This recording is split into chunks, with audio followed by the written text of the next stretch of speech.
Fala, turma! A gente está começando aqui mais um podcast, Mesa de Sócio. E hoje a gente tem uma convidada muito especial aqui, Vanessa Moço. Cara, ela reconstruiu a carreira dela do zero, tá? Para começar a empreender, para começar a entrar num novo mercado que ninguém estava percebendo.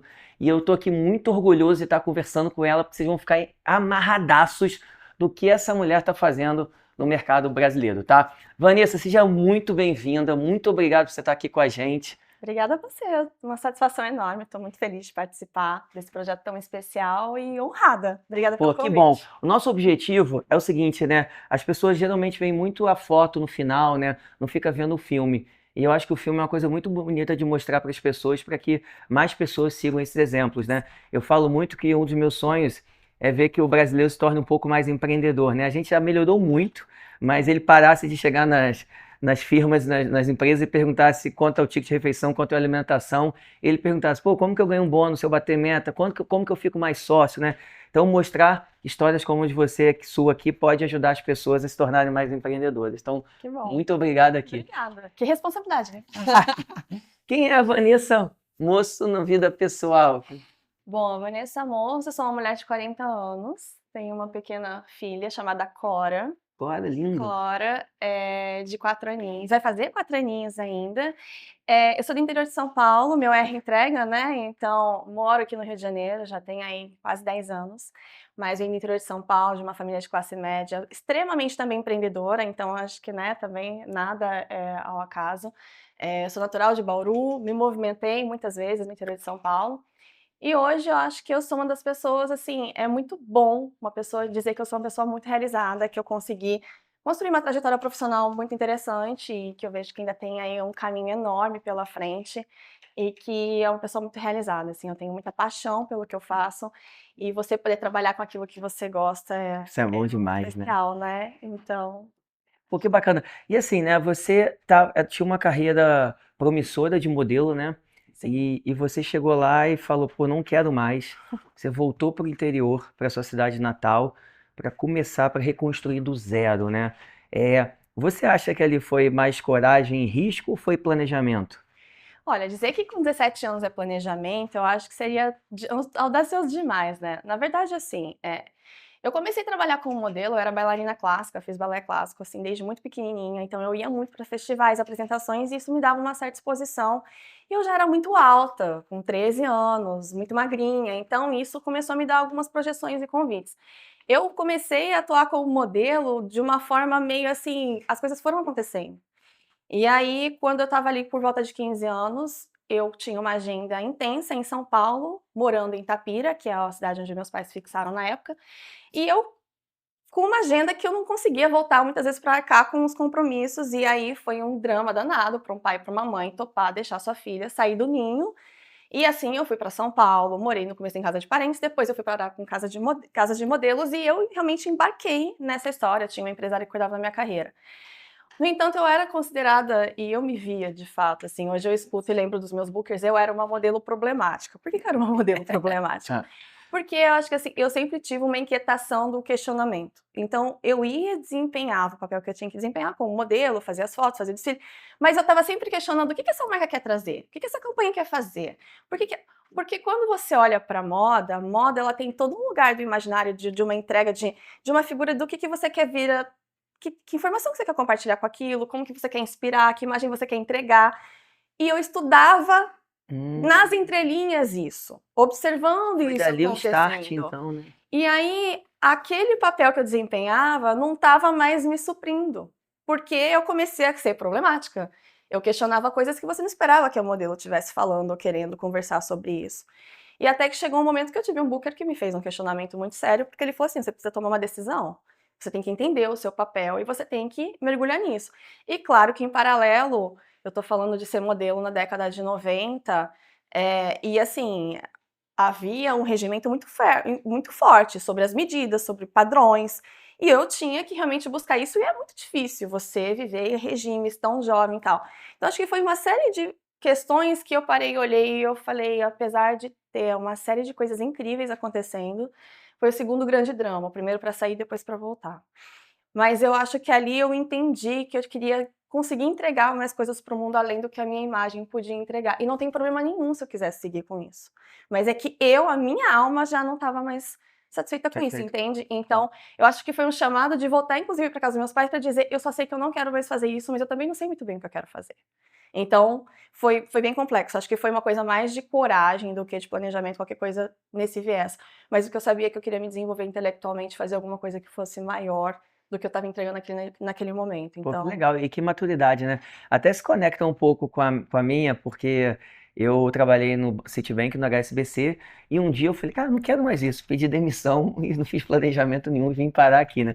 Eu podia ter quebrado, porque eu fiquei devendo R$ 300 mil para abrir a empresa imagina. e acabou que no final deu certo, né? E É, aí você começou a trabalhar no Santander, que é gigante, foi. no PAN, né? No Original, e esses bancos todos a gente trabalha com eles, tá? A gente tem relação. Sim. Qual desses bancos te ensinou mais sobre sucesso?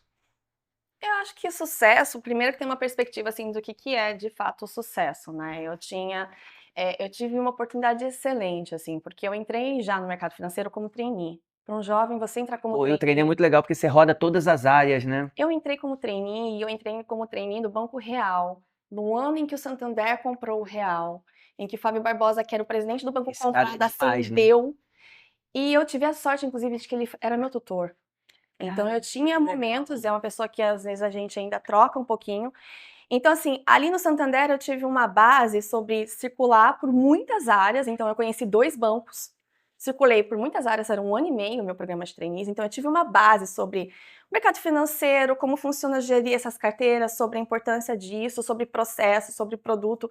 Muitas vezes conhecia coisas que eu não sabia exatamente qual era a decisão que ia ficar. E ali eu acho que teve uma primeira grande lição, assim, você vê um movimento como esse, um banco que foi comprado, sendo administrado por um presidente, né, que sobe, é, da forma como foi, ele tinha sempre uma didática muito séria de que a gente precisava trabalhar os nossos negócios, mas sempre olhando sobre o impacto que aquilo causaria na vida das pessoas. Então, o humano era sempre muito forte. O Banco Real tinha, até lembram que era um Sim. coraçãozinho com o indivíduo no meio?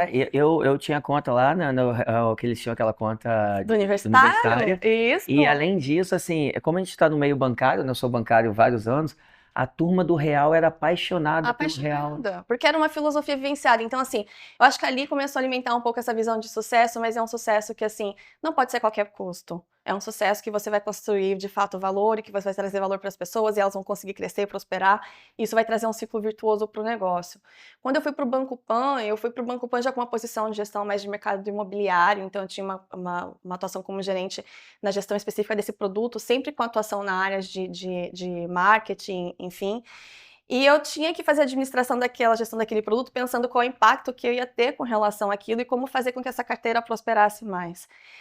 Mas uma coisa que eu já via é que eu ia ter muito sucesso se eu conseguisse entender e trabalhar em aspectos que eu pudesse trabalhar o analítico e quantitativo e informacional, mas trazer um embasamento para Uhum. esse processo. Eu acho que a administração pública, que é a minha formação, me trouxe muito isso.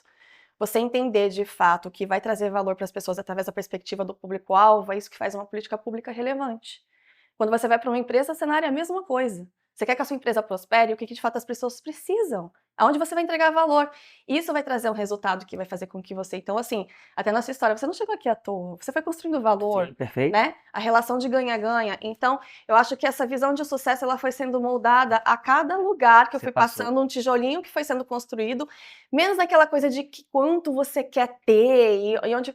Mas eu acho que assim, mais o que eu queria entregar, sabe? E aí, por ter esse olhar de gostar tanto de pessoas e de entender que eu podia trabalhar os números para poder me dar um encaminhamento de uma curva estatística, mas que quando eu chegasse nas pessoas entenderiam o que elas gostariam de fato, que traria a relação dela mais forte com a marca, é isso que eu fui entendendo como construir, que foi a sementinha que acabou nascendo a minha empresa. Então, é muito difícil de dizer que uma empresa foi, se um desses bancos foi o mais importante. Todos eles me deram desafios muito bons. E E dores também. construiu isso. E acho que nas dores também, assim, passei por coisas muito difíceis ali dentro e acho que isso traz uma casca, né, para você poder empreender e se lançar no mercado, E não assim. tem dúvida, assim, na época que você trabalhava no banco, como eu trabalhei também lá no passado, era pancadaria, né? De E o que foi ritmo, de o pressão. gatilho que fez você sair desse mundo corporativo para empreender e montar a Almar? Tá. Eu tinha um feedback, eu tive primeiro uma carreira meteórica. assim, né? Eu muito nova, na verdade eu gerenciava muitas vezes pessoas que eram muito mais velhas que eu, até tinha idade para serem, né, 20, 30 anos mais velhas que eu. Eh, e eu olhava para aquilo e os feedbacks que eu tinha, das pessoas é que, sim, eu era muito assertiva, eu tinha uma visão de negócios muito boa, mas eu acho que era muito essa questão da relação, da forma como eu conseguia me conectar com as pessoas, da forma como eu conseguia vender os projetos para as pessoas, da forma como eu às vezes tentava questionar, inclusive, os modelos e dizer por que que a gente está fazendo o que a gente acha e não de fato o que a gente está vendo que a carteira está dizendo, e quando você vai escutar o cliente final. E aí uma das especializações que eu fiz foi Design Thinking, e no momento que praticamente não tinha esse assunto ainda no Brasil. E aí eu fui entendendo que criar mais instrumentos e espaço para as pessoas falarem, e não é criar um focus group, mas é criar de fato momentos que sejam coerentes para as pessoas trazerem genuinamente a sua opinião. Quando você cria um processo para ouvir isso de verdade, você traz ouro para a mesa para trabalhar. E aí eu acho que essas experiências que eu fui tendo foram me dando uma vontade de construir isso de uma forma diferenciada. Eu tinha participado do lançamento do Santander Van Gogh no Brasil, participei do grupo que montou o Select no Santander no Brasil, fui participar da construção do original. Então, eu tinha tido momentos onde eu pude experienciar e eu tive autonomia para colocar muitas dessas ideias na mesa. E aí eu olhava para o varejo e falava, gente, o varejo do Brasil é tão rico, né? A gente tem uma diversidade cultural tão grande aqui. Quando é que o varejo vai mergulhar um pouco mais nisso e também trabalhar melhor essas informações? Então eu tive uma passagem também no grupo do Brands, que era um fundo que eu quis ver o varejo, ver se o varejo já estava tendo contato com isso, e eu vi que ali naquele momento era muito pouco, e foi quando eu comecei a planejar. Então, a chegada da Almar, ela foi um processo de planejamento aí de uns 4 anos. Então, eu estava conduzindo projetos no mercado financeiro enquanto eu já estava desenhando sobre como eu imaginava que essa empresa podia ser. Então, ela foi ali, de fato, uma construção para, de Isso. fato, nascer a empresa em si. Pô, que legal. E assim, né? E você falando, você participado, pô, do Santander Select, que foi Uma gigantesco. A virada presença do original aqui foi um negócio também assustador, disruptivo, né? né? Assim, ele começou, né? Você vê o original em tudo quanto é lugar, né? Que É, bacana, que baita experiência, né? foi. Agora, gente, vou falar um negócio pra você, tá? Que eu comecei a estudar sobre isso e achei foda, tá? Você vai conhecer agora a empresa que está revolucionando a marca de relacionamento no Brasil, tá? Vanessa, conta pra gente essa teoria dos 7 Cs. Bom, a teoria dos 7 Cs, por ser uma pessoa muito estudiosa, eu e as pessoas que trabalham comigo, a gente sempre tem uma preocupação assim de quando você vai desenvolver um projeto, ou um programa de relacionamento, uma iniciativa de marca, você precisa de uma contextualização não só local, regional, mas também histórica. Quando você pensa nas matérias de marketing, quem fez isso, na verdade, foi Kotler lá atrás, na década de 20, 30, né? Space. Exatamente, que ele fez os 4 P's, então preço, produto, prazo e promoção. A gente está falando de um momento que era aí primeira revolução industrial, onde o momento não tinha diferenciação de produto, e ele construiu ali uma primeira teoria que, na verdade, não era nem uma matéria, era uma matéria dentro de Harvard, não era nem ainda uma faculdade em si sobre o assunto. Alguns anos depois, ele vem e desenvolve o 7, que preço, produto, prazo e promoção se transformam ainda, ele traz para dentro disso processos, pessoas e percepções. Então, Kotler montou essa estrutura informacional. E aí, eu sempre gostei muito de trabalhar com esses 7 P's, até por olhar para o aspecto de marketing e trabalhar esse marketing empático, que é o que a gente faz na Almar para montar os projetos.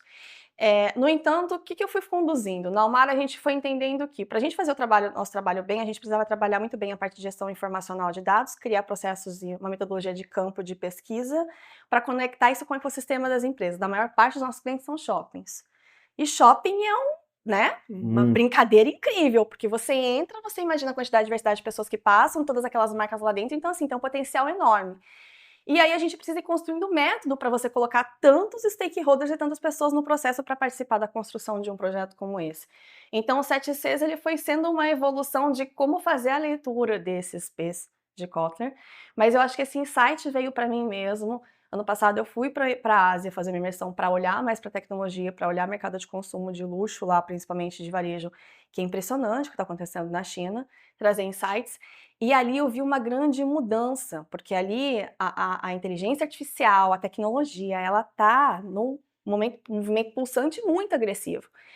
E ali você vê as operações de varejo virando grandes plataformas praticamente de entretenimento, de cultura, onde você não vai de fato para o ambiente para você comprar, você vai para esse ambiente para aprender, para vivenciar uma experiência e a partir disso você compra. Então já tem uma mudança de mentalidade vindo. Acontecendo. E a gente começou a descrever essas observações. E aí, esse ano, quando a gente teve NRF em Nova York, que é a maior feira de varejo, assistindo as palestras, um dos maiores assuntos que eram falados era a comunidade.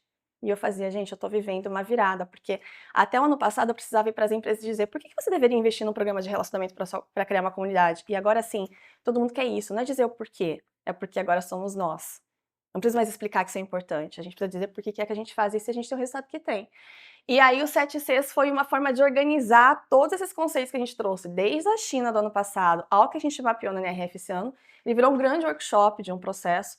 Então a gente sai de um processo onde você entende primeiro que é uma questão de contexto, depois é uma questão de conexão com o público com que você trabalha.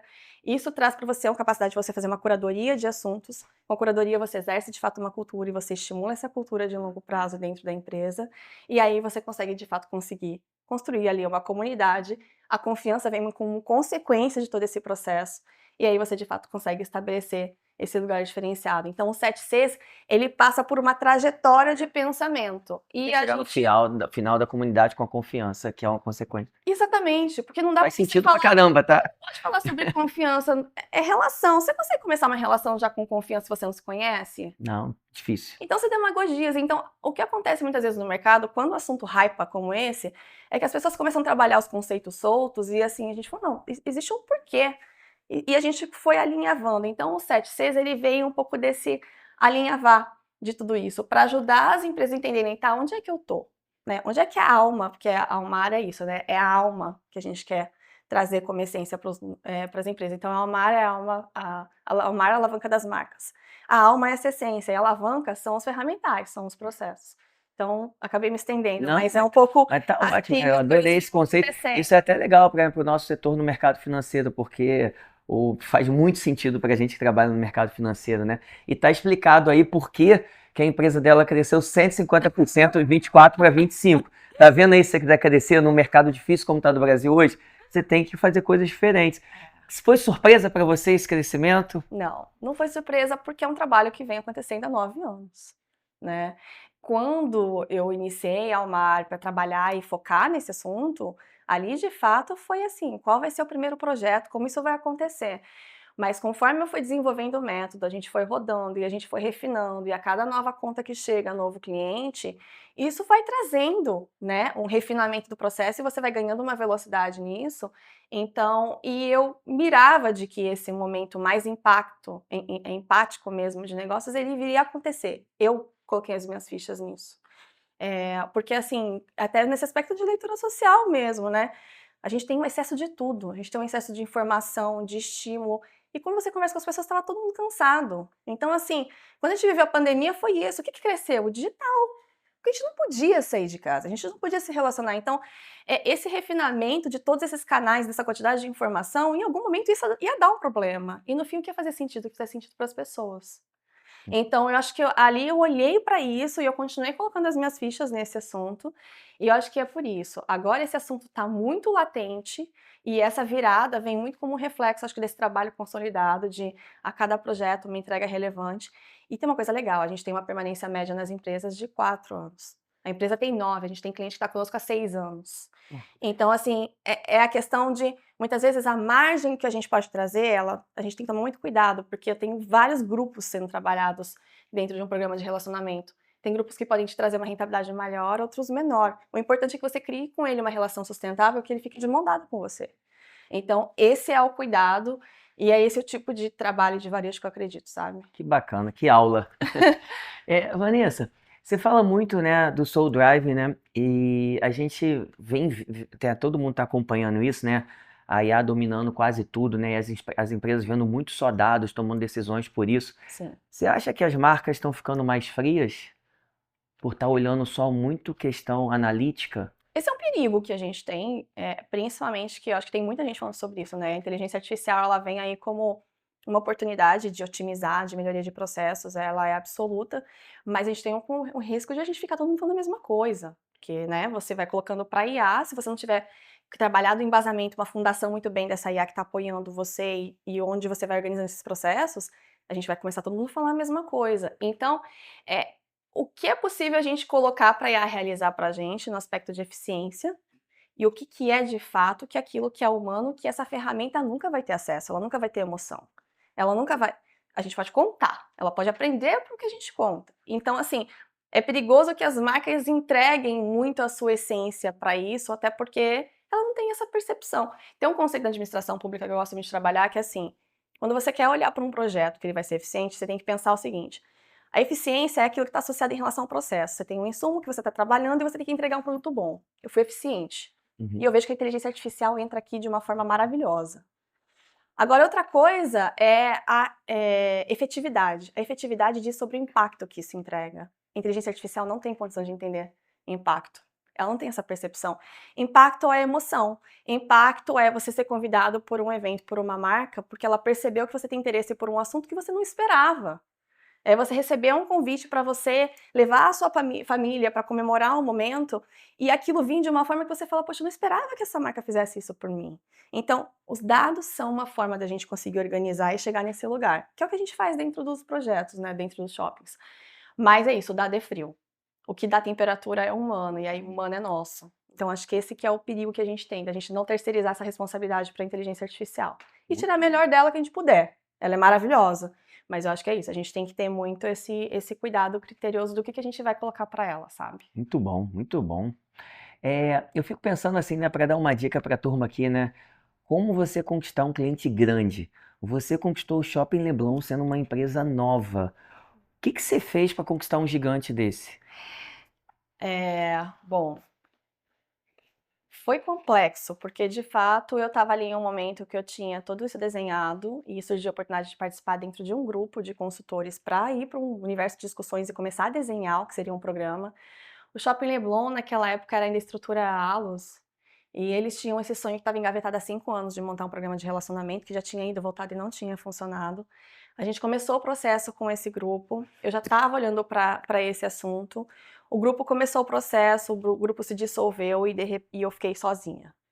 Cara, Com o projeto. E aí ali foi um marco muito importante, porque eu acho que assim, muito tem da competência, da relação que a gente constrói com as pessoas, né? Essa confiança que é isso, são os tijolinhos, mas também teve um olhar muito generoso ali da direção, sabe? Sérgio Pessoa, Adriana Alves, que era gerente de marketing, Henrique Baez, que depois foi para dentro do Ancara e levou ao mar também para apoiar os projetos, que as pessoas viram ali todo o empenho e todo o processo que já tinha sido construído. E aí a Almar entrou como protagonista para apoiar o desenvolvimento, e de fato foi o primeiro programa. O Solar, inclusive, foi lindo porque o Solar ele nasceu como o primeiro programa de relacionamento praticamente que tinha aqui no Rio de Janeiro no aspecto de varejo, um dos precursores do universo de shoppings.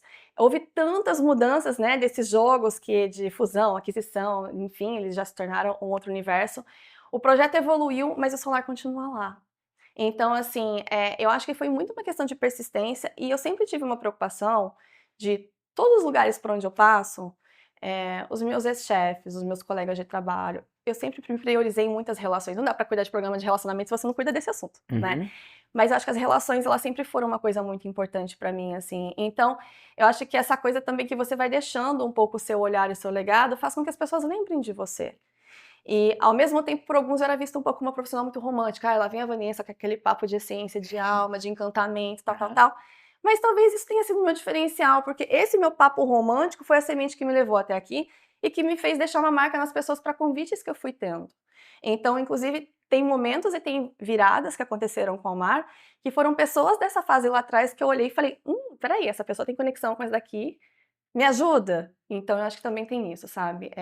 Foi muito uma série de fatores que permitiram com que eu chegasse ali. Mas a gente não teria conseguido entregar e continuar como a gente continuou, e fluir e criar as grandes contas que a gente teve depois se a gente não tivesse tendo um trabalho de Bacana. relevância Mas realmente. isso é interessante que você falou, que várias pessoas diriam que isso é sorte, né? Não. E não é sorte. A oportunidade ela acontece para todo mundo.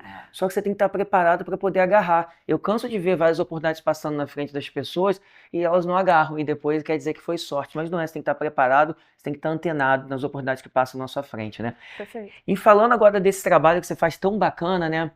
Você tem um exemplo para me falar da Almar, que você reestruturou um processo de uma empresa e isso ajudou essa empresa a faturar mais? Sim, vamos pensar de uma forma prática, né? Porque às vezes é difícil para as pessoas alcançarem de fato o que a gente faz.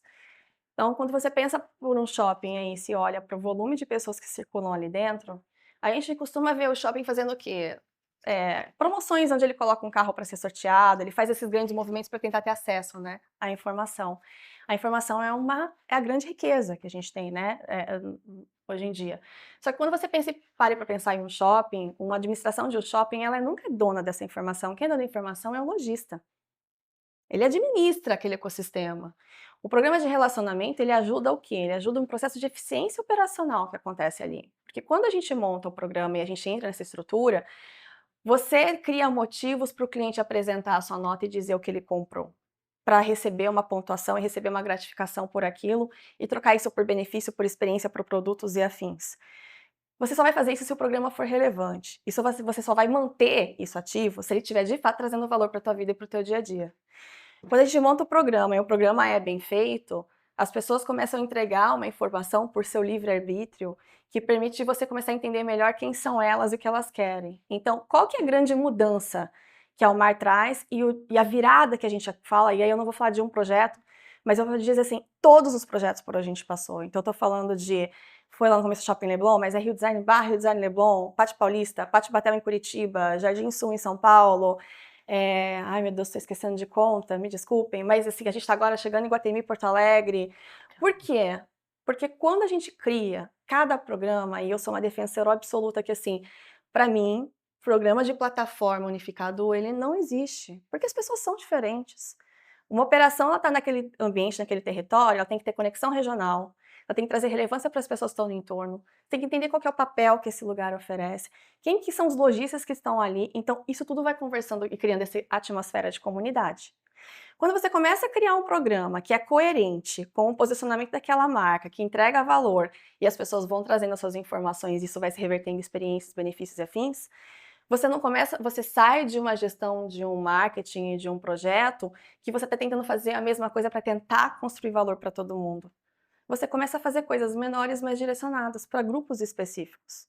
Então, você entende que a evolução da sua carteira, ela é uma evolução que eu vou dizer, essa carteira vai evoluir 20% de um ano por outro. Esse grupo vai evoluir tanto, esse grupo vai evoluir tanto. Então, você é muito mais assertivo, você é preditivo em relação à gestão de orçamento também, para saber o que você vai investir, como você vai investir, e você consegue atingir um lugar de encantamento. Então, na prática, quando eu vejo, por exemplo, né, Pátio Batel, e posso dizer isso porque eles divulgam nas mídias sociais deles, porque a gente trabalha com estratégia. Então, muito que a gente faz, a gente não pode falar sobre isso. Mas, por exemplo, o Pátio Batel, que é uma coisa que eles ali. Imagina um shopping que tem uma atmosfera de luxo, mas que entende que esse luxo ele é muito mais. Ele vai além das etiquetas e das marcas que tem lá. Ele fala sobre benefício de experiência, de cultura. E aí ele tem dentro do shopping uma galeria subterrânea da Rita Soifer, que é uma da família Soifer, e você tem clientes que são convidados que trocam seus pontos para experiências culturais que vão dentro para criar um livro de recordações, para escrever um livro, para falar sobre as suas memórias. É um shopping fazendo isso. Por que Muito está legal. fazendo isso? Porque essas pessoas contaram pra gente que elas querem isso, porque isso é importante para elas e elas querem viver isso, mas elas não têm aonde ir. A gente consegue fazer isso por quê? Porque além da gente olhar as informações e o que o cliente está trazendo pelas notas, tem todo um processo estruturado de pesquisa integrado que a gente vai questionando para as pessoas o que elas desejam viver. Qual o seu momento de Cara, e vida? isso eu tô vendo uma sacada muito bizarra, né? Que se eu falar uma besteira, você me corrige, tá? Mas é quase assim o 5.0 da segmentação, né? É, Porque às vezes as pessoas segmentam ali, mas é. você está indo dividindo a segmentação, talvez premium de um lugar, em uma camada, em várias camadinhas, para pegar ali o real desejo da pessoa. Quem me trouxe isso foi a psicologia. Porque, assim, depois disso, especialização em dados, segmentação, mercado financeiro e tal, quem é que sabe fazer isso muito bem na vida das pessoas? De te ajudar e de te ler, assim, nas entrelinhas, né? De, tipo, de te ajudar a tangibilizar em palavras aquilo que você não consegue. Os terapeutas. O Muito psicólogo bom. faz isso. Chegou uma hora que o processo de pesquisa já não me bastava mais. Então, eu fui e me inscrevi num curso de formação para ir observar psicólogos trabalhando. E eu fui entendendo, é claro, eu não sou psicóloga, eu fiz um curso de 2 anos nesse processo, para entender ferramentais que eu podia trazer para as pesquisas. Então, assim, nos nossos processos, eu digo, o dado, ele te dá um caminho, ele te dá uma possibilidade, mas ele é frio. O que dá temperatura é quando você consegue trazer profundidade emocional. Então, se eu tenho uma carteira e eu tenho esses clusters, eu entendi os universos dele, eu levo esses clusters para uma mesa para validar comigo uma ideia, não todos misturados, mas cada um com seu momento e com um diálogo direcionado para aquilo, e essa conversa mais não é nem no diálogo, às vezes a gente faz isso por objetos, a gente faz isso por imagens. Eu não quero te dizer que você me diga, por exemplo, eu te dou uma série de possibilidades e você escolhe uma carta e ali é uma situação de um café. Você vai tirar aquela carta? Você tem uma interpretação sobre aquele assunto que só você sabe o que aquilo te traz. E aí a gente te questiona, por que você está escolhendo isso? Talvez não seja o café que te fez. Porque eu estou precisando de uma pausa. Eu preciso de um momento para mim. Eu não estou tendo tempo de estar com os meus amigos, com as minhas famílias. Eu preciso de um universo de encontros. Eu preciso sentir de volta esse cheiro. Eu preciso acordar com esse cheiro. Cara, aqui já criou uma jornada de comunicação, um produto, uma experiência, tá. Aí você vai fazendo isso com esses números, a gente consegue começar a entregar para as operações sugestões de possibilidades que eles podem realizar que são totalmente fora do trivial. Então, eu acho que é isso.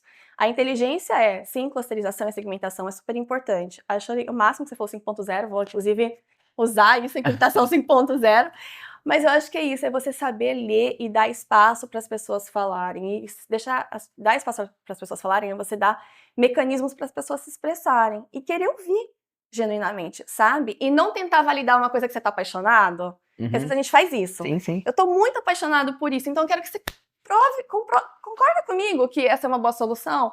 E eu dou um tapa. Não, a gente não dá um tapa, sabe? Então, cada programa, ele nasce validado com equipe, com clientes que vêm pra mesa, que validam tanto o desenho desse programa, que categorias vai ter, a dinâmica de app que vai existir, e o universo de benefícios e experiências, onde ele quer pôr o dinheirinho virtual dele, que ele conquista com esses pontos, é aí que a gente encontra essas chamadas. Então é isso, você virar para uma mulher que saiu da maternidade e falar para ela o que é luxo, o luxo não é a bolsa de marca que ela vai ter lá, luxo é ela ter um tempo. Ela poder, às vezes, tomar, né, mulheres que vemos a maternidade. É você, talvez, poder ir, sabe? Tipo, cara, eu quero fazer meu cabelo. Eu quero que, enquanto eu tô fazendo meu cabelo, tenha alguma pessoa aqui me apoiando. Eu quero que chegue. Então, é esse cuidado. Eu acredito bom. nesse varejo. Bacana. E você, depois desse sucesso com a Almar, você foi lá inquieta, como todo empreendedor, e você começou um projeto chamado Alma Feminina.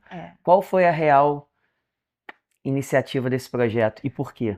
Tá, o Alma Feminina, ele é uma coisa muito especial para mim, assim, porque os dilemas do empreendedorismo, eles são muitos. E quando a gente diz empreendedorismo, não necessariamente é o fato de você começar um negócio. Dentro da posição que você está numa empresa, você está empreendendo, né? Se você estiver sendo um bom profissional, você está dando o melhor de si, você está empreendendo dentro daquilo. Mas o que eu fui Perfeito. percebendo... Até desculpa te interromper, é um pouco até disso aqui em algumas entradas, eu até falo um pouco disso, né? Porque o empreender não é só você montar um negócio, né? Você querer ser promovido, você querer ganhar mais, você pode criar uma cultura de empreendedorismo dentro da sua função para que você chegue no seu objetivo, né? Eu Exatamente. acho que o empreendedor é você ser inquieto para arrumar a solução de um problema ou para você crescer dentro de algum lugar, né? Mas perdão, Não, é isso. E aí, eu comecei a dialogar com muitas mulheres, porque além de todas as dificuldades e desafios que é empreender, e aí eu vou pedir licença, assim, homens, mas existe um universo muito particular da mulher, de um ciclo orgânico mesmo de vida que a mulher passa, porque assim, eu fui me vendo, vivenciando momentos da minha carreira, e aí é isso, eu vou vivenciar a minha maternidade. A maternidade, ela é uma coisa que você é levada por ela, o seu cérebro muda, a sua fluidez, a sua agilidade com as coisas mudam, a sua agenda ela é administrada de uma forma diferente. E por mais que a gente fale sobre esse compartilhar de uma forma, né, igualitária com o seu parceiro, parceira, enfim, quem seja, e ter ajuda, o que você passa aqui dentro é muito estressante. E isso também vai tendo, daqui a pouco a gente vai evoluindo, e aí vem a menopausa, e a menopausa também, né, invade as mulheres, você tá ali no momento que de repente você fala, meu Deus, meus hormônios mudaram, eu não tô tão perspicaz quanto eu tava, tal. E são pautas que bom, nós estamos falando socialmente mais sobre isso, Mas esse é um lugar ainda muito nosso. Então eu senti a necessidade de que tivesse um ambiente onde nós mulheres pudéssemos falar sobre as nossas ambições, os nossos desejos, mas que a gente também tivesse a vontade para fazer aqueles desabafos e até falar, cara, como é que você tá lidando com isso? Uhum. Sabe? Então, assim, não é uma coisa que eu quis ali criar um clubinho fechado de mulheres e tal, mas eu acho que era esse ambiente que a gente pudesse ficar um pouco mais à vontade.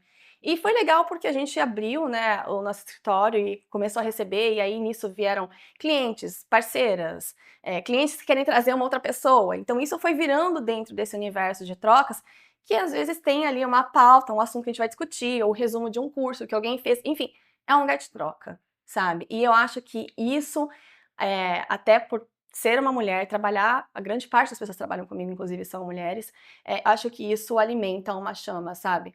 Eu vi uma palestra da Ângela Brito, que é uma estilista maravilhosa de Cabo Verde, aqui no Brasil, que faz um trabalho, assim, incrível, com uma história de vida super, super profunda. Isso foi no Real to See, acho que uns 2 anos atrás, e foi acho que ali que eu tive um estalo, assim, que ela falou: todos nós que temos um negócio que de alguma forma a gente tem algum tipo de alcance, a gente deveria ter alguma causa. A gente deveria usar o nosso trabalho por alguma causa. E ali eu falei: Hum. eu Estalou. preciso da minha causa. E aí olhar para minha causa foi olhar, acho que talvez para aquilo que eu precisava naquele momento. Então, tá com essas mulheres, ter esse momento, eu acho que é uma coisa que me fortalece e é uma troca muito bonita, E que assim. legal, assim, tá? Eu vou te falar, eu sempre fui muito admirador da mulher trabalhando assim, né? Acho que por causa da minha mãe é falecida, mas às vezes as pessoas perguntam, sabe, por que que você trabalha tanto, né? E eu sempre falo duas coisas, né? A primeira, acho que por causa do esporte, o esporte ensina a ser competitivo, eu amo, assim, faço Sim. 10 atividades na semana, toda hora eu tô machucado. E a segunda é porque eu via muito minha mãe costurando a madrugada inteira, a mão toda ferrada. E eu falava que, sei lá, isso pra mim era muito comum, né? As pessoas trabalharem muito. Mas é um desafio para a mulher, né? É. E até a minha próxima comentário aqui, né? Você, como mãe, né? Você conseguir conciliar todo esse sucesso de ser uma empreendedora e manter um ambiente familiar organizado, estável e ser presente, né? Como você conseguiu essa maestria? Na verdade, eu acho que eu não consigo. Eu queria dizer que dá, não É difícil, tem né? como dar conta, sabe? Sempre vai ter algum pratinho que vai cair.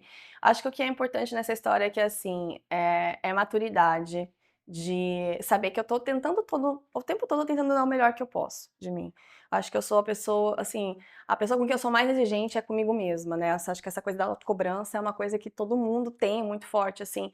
E quando a minha filha chegou, eu tive que voltar pra terapia e discutir isso de novo, porque eu achei, falei: "Ah, eu acho que eu melhorei". Aí quando ela chegou, eu falei: "Não aprendi nada, preciso aprender tudo de novo". Muito Porque bom. você não tem, e não é dizer que você não tem controle, mas assim, o seu dia vai ter aquela quantidade de horas. Os seus sonhos têm que caber dentro daquelas horas, e tudo que você quer exercer tem que caber dentro daquele universo. Então assim, eu acho que eu tenho sempre um cuidado de ter, um olhar de que eu tô tentando entregar o melhor que eu posso. Eu tenho pessoas maravilhosas em volta de mim, então eu tenho um parceiro incrível, Felipe, que é um pai que faz muito bem o seu papel como pai. Isso é uma coisa engraçada, porque ele faz o papel dele bem, aí as pessoas falam: "Nossa, ele é o paizão, né, você viaja tanto e ele dá conta de tudo isso". Eu falo: "Gente, ele é pai", né. Então, eu acho que é isso, assim, eu tenho uma relação que tem muito isso. Eu tenho pessoas incríveis que me apoiam, assim, de familiares, mesmo tendo minha família no interior, uma família muito disponível, muito amorosa. Então, tem valores também que eu acho que vieram assim, sabe, que como você falou que você via sua mãe costurando, a minha mãe também sempre foi uma empreendedora, comerciante e artesã, assim. Então, eu sempre via aquela mãe que tá ali fazendo, sabe, que se não tinha dinheiro para comprar, ela ia dar um jeito Dá um de jeito, né? fazer e ela ia e chegava com coisas incríveis. E às vezes eu olho e falo assim: "Ai, meu Deus, eu compro, eu não tenho todo o talento da minha mãe", sabe. Mas eu acho que é isso. É você ter o olhar de que você tá fazendo o máximo que você pode. Eu acho que a chegada da Cora alimentou mais ainda a minha ambição, assim, sabe. Porque eu falei: "Cara, eu queria ser uma mulher realizada, uma mulher que inspirasse", e agora eu olho pra minha filha e falo: Eu quero ser o "Nossa, é outra exemplo, né? camada". Uhum. Eu quero que ela olhe que a mãe dela ama o que ela faz, que ela é extremamente realizada e que ela encontre uma coisa que faça isso por ela também, sabe. Então eu acho que é isso que eu quero que ela sinta, assim, de: "Sim, eu sou sua mãe, eu preciso às vezes estar ausente, mas eu tô fazendo isso e você vai ser uma mulher que também vai encontrar uma coisa que te brilha aos olhos e que te dê um propósito na sua vida". Então, Muito bom. Mas é difícil falar disso, né? Que legal, que bacana. Oh, que história linda, cara. Eu tô apaixonado pela tua história. É, Vanessa, é o seguinte, né? É muito claro para mim que você tem a visão bem clara do marketing de relacionamento entre marcas, pessoas. Mas o que que você acha que as empresas estão deixando de perceber? Eu sei que já melhorou muito, muita gente já está começando a falar, mas o que que você acha que a totalidade das empresas não perceberam que a gente tem que criar essa conexão? Eu acho que tem um aspecto, Samir, que é assim, esse assunto agora tá todo mundo querendo montar uma comunidade, né? E aí, então agora a gente vai construir um grupo, a gente vai dar um jeito de trazer as pessoas.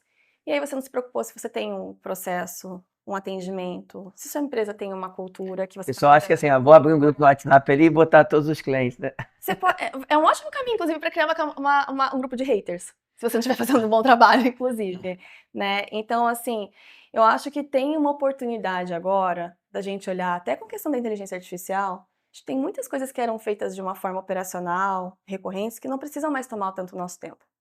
E a gente pode trazer essa eficiência e aproveitar disso. E aí direcionar o nosso olhar para isso, porque a gente quer de fato entregar o que é o diferencial do seu negócio, da sua empresa, aquilo que vai encantar.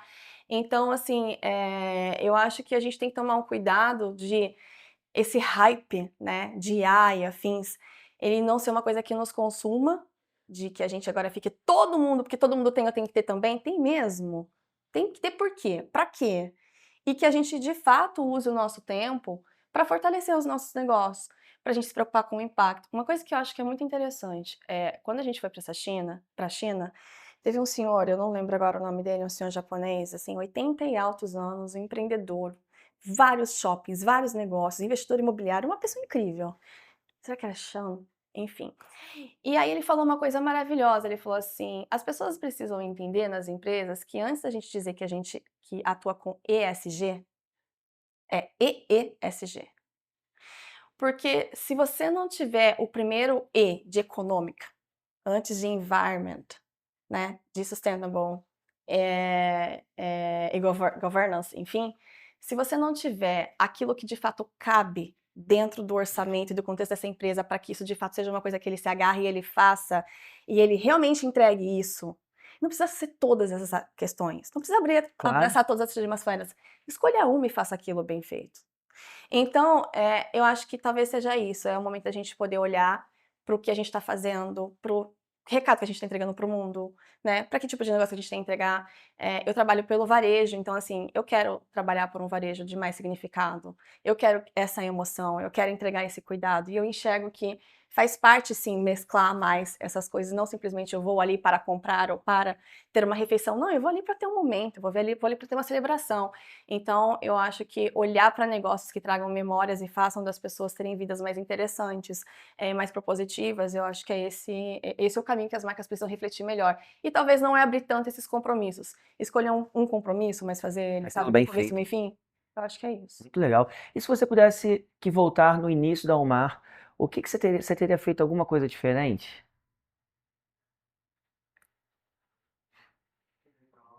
No começo da Almar, eu acho que eu teria dito mais nãos. Eu acho que eu teria me escutado um pouco mais. Você imagina, né? Eu saí de um contexto onde eu tive eu cresci rápido, eu tinha uma condição incrível, aí eu resolvo pegar tudo isso e aí eu vou montar um projeto. E aí eu chego e começo a atender grandes corporações em que muitas vezes, inclusive, tinha circunstâncias que eu me lembrava, as circunstâncias me lembravam de você é super bacana, mas você é pequenininha, você está começando. Isso traz uma intimidação muito grande para o empreendedor, sabe? Porque você fala, cara, o meu sonho é gigantão, mas por enquanto eu tô aqui. E essa vulnerabilidade, às vezes, me fazia ceder, sabe? Ou topar coisas que eu não precisava, ou aumentava o meu escopo, me trazia um nível de esforço enorme. E eu não precisava fazer aquilo, mas eu queria validação, sabe? Eu queria que aquela pessoa gostasse do meu trabalho, gostasse de mim, gostasse da minha ideia. Então eu acho que eu tive muita dificuldade de entender quando é que eu poderia começar a dizer, olha, o meu processo ele é assim. A empresa vem até aqui, sabe? Eu acho que você entender melhor esses limites é importante Pô, que para a sua bacana. saúde e para a saúde E da sua me empresa. conectei também, sabia? Quando a gente começou, né, a gente trabalha com assessoria de investimento, e eu tinha muito cliente milionário no banco, né? Eu trabalhando na HSBC, na célula Wealth deles. E aí, quando eu montei a empresa, ninguém conhecia a XP, né? A gente tinha um Uhum. representante da XP Investimentos, o pessoal até achava que era a empresa do Ike Batista, eu tinha que explicar, não, o X do Ike é no final e tal. Coisa. É. E aí, às vezes, eu ia no cliente, sei lá, de 2 milhões de reais, ele disse, Samir, vou botar 10 mil pra testar.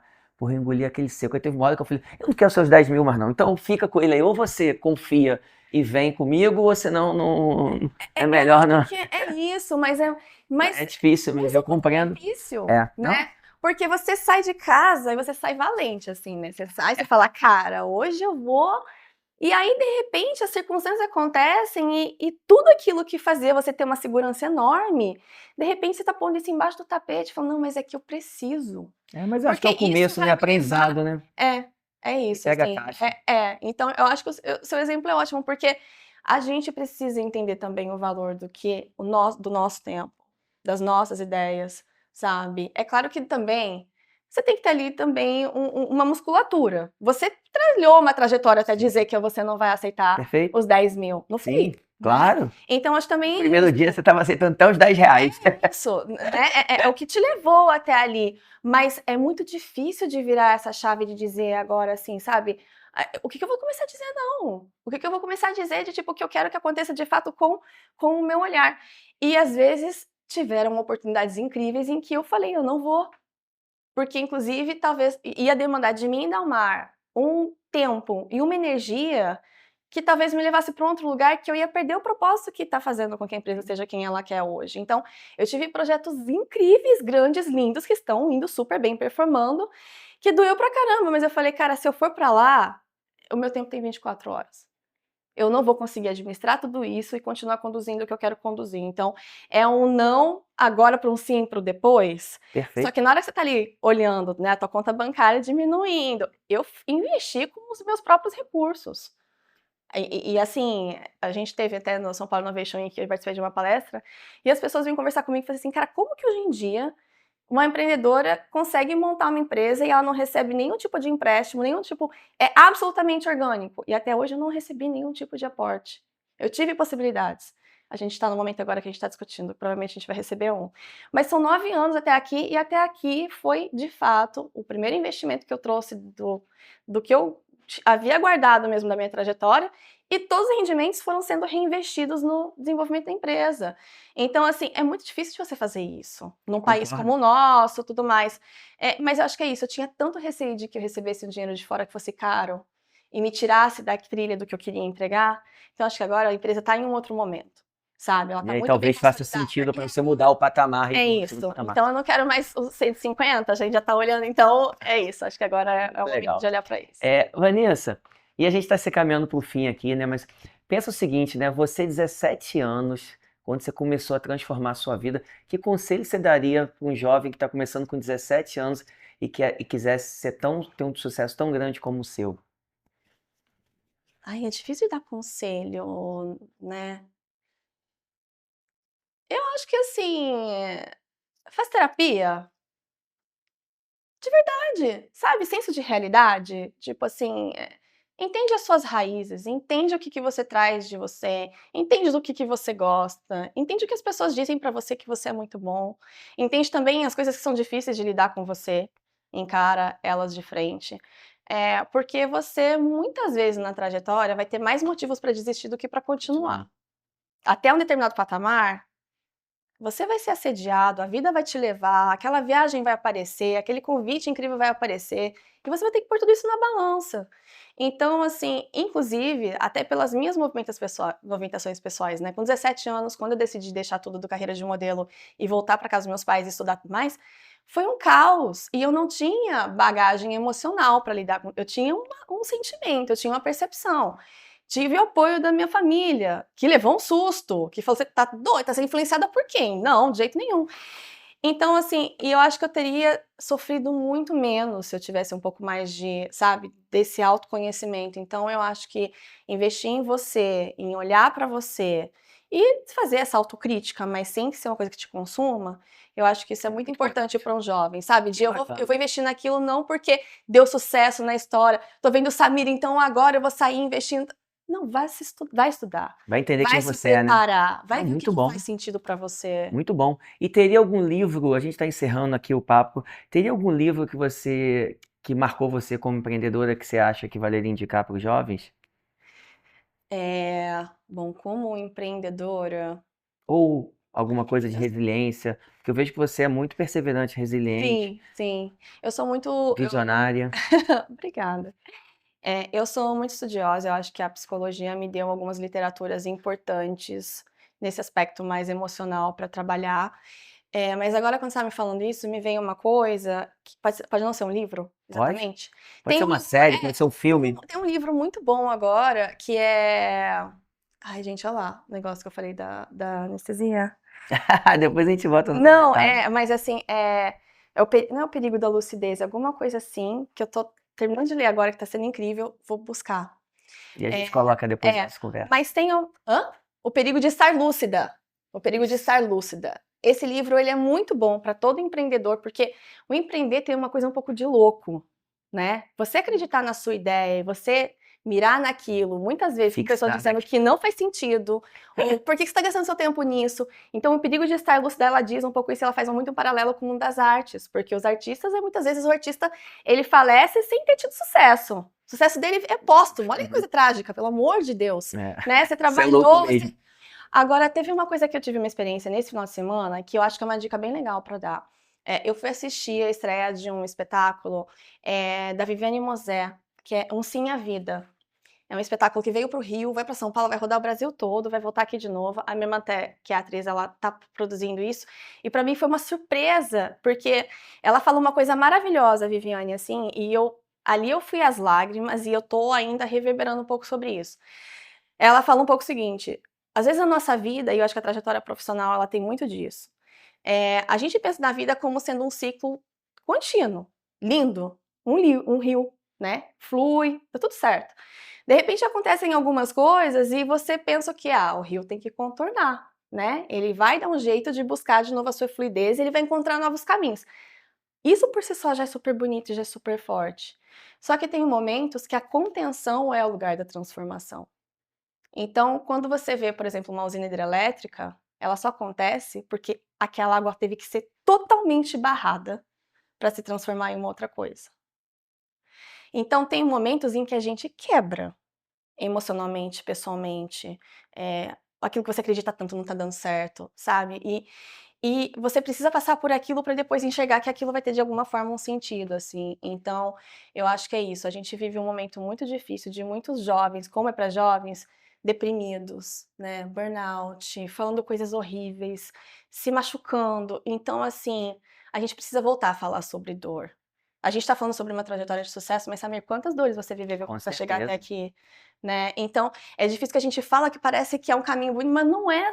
É muito difícil. A gente sofreu muito até estar aqui. Essa é a ideia, porque acaba que a gente vê só a foto no final, né? E não esquece do filme, né? Acho que o propósito do projeto de vocês é maravilhoso, porque é isso, assim, sabe? Vamos falar a verdade, vamos falar real como que as coisas são. Então, eu acho que a gente precisa falar sobre as dificuldades, sobre as dores, sobre a história da resiliência, a história da perseverança.